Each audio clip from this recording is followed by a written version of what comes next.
Well, U.S. home builders finished the session down, led by Lennar and also D.H. Horton, which fell more than 4%. The government reports new home sales later on today, and they probably rose to the highest in a year. Goldman Sachs also predicting a 30% surge next year.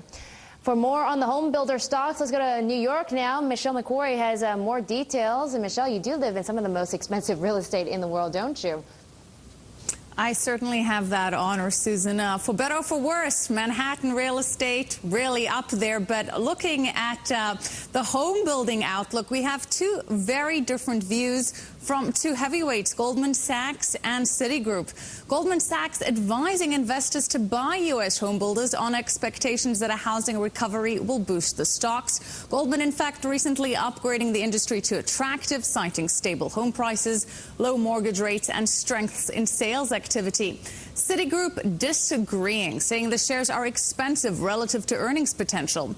Josh Levin, an analyst at Citigroup, says investors should avoid home builders, despite the fact that he thinks the worst of the housing downturn is behind us. He says he just cannot justify owning any home building stocks at the current valuations, and he thinks builders will face a shortage of land in good locations and at good prices. Well, today's news showing sales took a U-turn in August indicates that the housing market is still fragile and not out of the woods. The S&P Super Composite Home Building Index down today, almost 2.2%. Lennar down 4% today, Horton down 4%, and Standard Pacific, the worst performing member in that industry, down 7.6%. But the home index has actually rallied 29% this year, beating the 16% gain in the S&P.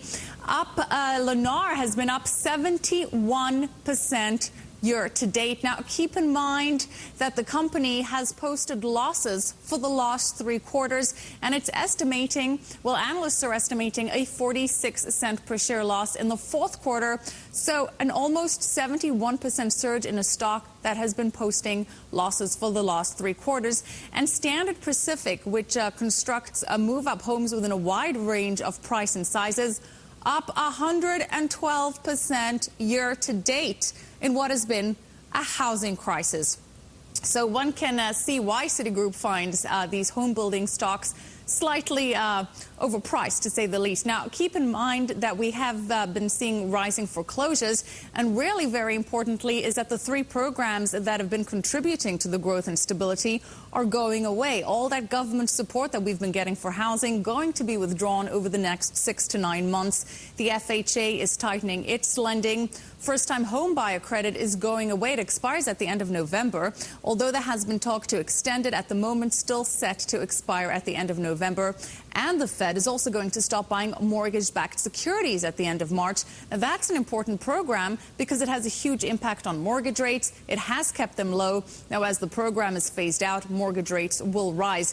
And also, Susan, if the jobless numbers start going up or even remain at current levels, that will create a 1-2 punch against housing recoveries. More job losses means more foreclosures, and that means lower home prices. Now, whilst lower prices have made home buying affordable for many, they also create a near impossible situation for sellers who are trying to move up to bigger homes. The lower prices put homeowners underwater, where they owe more on their mortgage than the house is currently worth, and so they can't sell.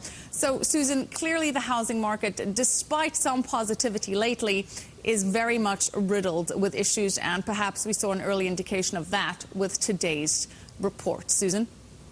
Okay, Michelle.